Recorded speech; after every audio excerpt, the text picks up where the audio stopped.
morning. This is Adam Smith with the Colorado Real Estate Finance Group on Monday, February 27th, and I am here with your zero-cost marketing contact management tip of the week. Again, if you would like information about the classes I teach on zero-cost marketing and contact management, please don't hesitate to contact me, and you'll find my contact information at the end of the video. This week's tip strays a little bit from prospecting and from contact management, but I had a bit of an epiphany over the weekend with a pair of experiences. On Saturday night, we were in a restaurant downtown with a reservation and theater tickets, so under a time window, and we probably sat in the restaurant for a quarter hour at our table before anybody said so much as boo. And as it turned out, it was somebody who was in a assistant manager type of role, and not only did she stop and say boo, but take a drink order and a dinner order and basically wait on our table the entire evening. We never saw a server. She just picked up the ball and ran with it, and at the tail end of our meal I even asked to speak with her general manager and explain to him that this was impressive. There was absolutely zero attitude regarding the "it's not my job" type of thing. She just picked up the slack where the rest of her staff was struggling, and she was an absolute delight.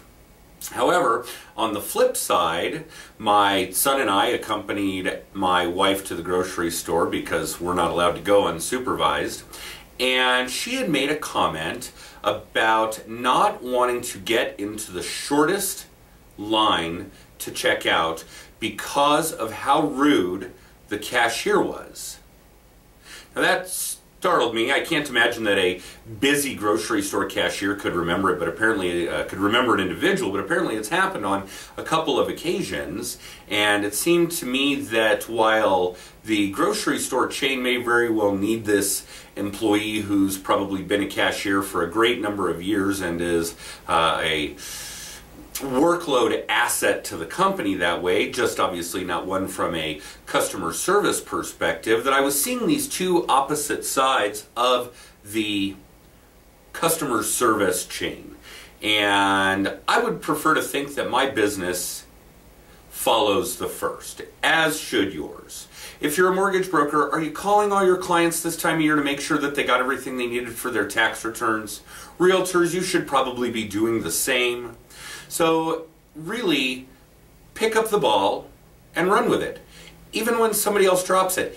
Even if somebody else handled their transaction, they picked another realtor or another lender, are you still calling them this time of year to make sure that everything is in place?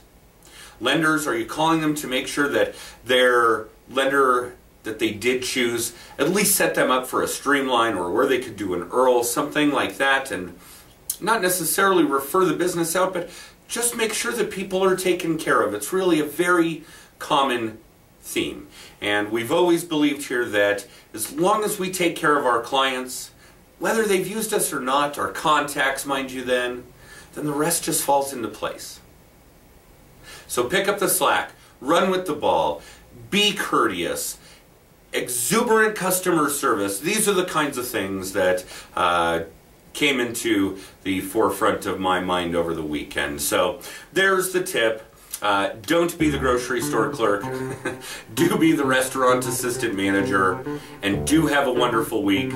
We'll see you next time. Bye.